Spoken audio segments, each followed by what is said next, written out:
नमस्ते जी। जनक नंदिनी ज्योतिष में आप सभी का एक बार फिर से स्वागत है।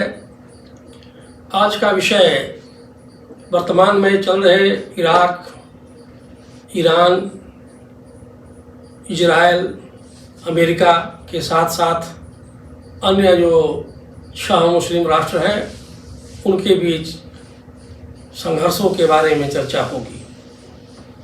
संयोग यह रहा कि जैसे ही हमारे यशस्वी प्रधानमंत्री जी मोदी जी इजराइल के दौरे से लौटे और उधर युद्ध शुरू हो गया। भारत में या अन्य कई अलग देशों में भी इस बात की चर्चा हो रही है कि कहीं मोदी जी का भी तो हाथ नहीं है, या फिर मोदी जी क्यों नहीं कुछ बोल रहे साफ साफ। इस तरह की चर्चा हो रही है। ट्रंप ने कहा है कि यह युद्ध 4 से 6 सप्ताह तक चलेगा।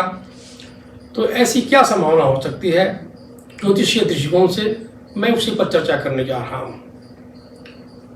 मैं बात अपनी रखूँगा वह मोदी जी की कुंडली को आधार बनाकर रखूँगा। हम सब भारतवासी हैं, हमारे प्रधानमंत्री श्री नरेंद्र मोदी जी हैं, तो उनके ही आधार पर देखा जाएगा कि भारत की भूमिका क्या हो सकती है। क्योंकि ज्योतिष में यह माना गया है कि कोई देश प्रदेश की कुंडली नहीं होती, बल्कि वहाँ का जो राजा होता है उसी के आधार पर निर्णायक साबित होता है। राजा का जमाना है नहीं, लोकतंत्र होने से प्रधानमंत्री हमारे सब कुछ है। आप देखेंगे कि इनकी कुंडली वृश्चिक लग्न और वृश्चिक राशि की है। जब वृश्चिक लग्न होता है, लग्न को कहते हैं पहले भाव, उसका स्वामी मंगल होता है। मंगल की 2 राशि है, वृश्चिक और मेष राशि। जब वृश्चिक राशि लग्न में होती है तो मेष राशि 6ठे भाव में होता है। 6ठा भाव रोग, ऋण, शत्रु, धोखा, छल, प्रपंच, चोट, चोरी, अपने लोगों से दुश्मनी, स्वजनों से विरोध आदि का है। वृश्चिक लग्न वालों के लिए मंगल की महादशा अच्छी नहीं कही जाती, क्योंकि उनके अपने ही उनके पीछे पड़ जाते हैं, आरोप प्रत्यारोप का दौर शुरू हो जाता है, इसलिए वो परेशान रहते हैं। आप देखेंगे प्रमाण के तौर पर कि जो भी मोदी की कुंडली में दशाओं का जो चक्र है, तो 19 नवंबर 2021 को मंगल की महादशा आरंभ हुई। यह 7 साल रहती है, 19 नवंबर 2028 तक रहेगी। तो सबसे पहला झटका इनको दिया, कृषि कानून को वापस लेना पड़ा। अब देखेंगे कि 19 नवंबर को आरंभ हुआ और संभवतः 29 नवंबर 2021 को कृषि कानून वापस लेना पड़ा। किस वजह से? किसी विदेशी दबाव में थोड़ी लेना पड़ा, स्वजनों से विरोध, अपने ही लोगों से विरोध, इसलिए लेना पड़ा। उसके बाद 2024 का चुनाव को भी देखिए, जहां उम्मीद थी भारतीय जनता पार्टी को कि हम 400 पार जाएंगे, लेकिन वो 250 भी पार नहीं कर सके। इसके पहले जो 2 बार चुनाव हुए थे उससे भी बहुत कम सीटें आ गई। ये सब क्या है? यह ज्योतिष के मान सिद्धांत को स्थापित करता है कि जब लग्नेश और षष्ठेश अर्थात प्रथम भाव का स्वामी और षष्ठ भाव का स्वामी एक ही ग्रह हो तो लग्नेश की महादशा कभी भी बहुत अच्छा परिणाम नहीं देती। दूसरी बात, आज वर्तमान में हम देखेंगे तो मंगल की महादशा में बुध की अंतर्दशा चल रही है, जो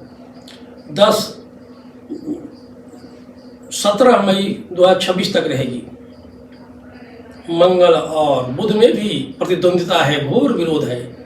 मंगल के 3 शत्रु हैं, राहु, शनि और बुध।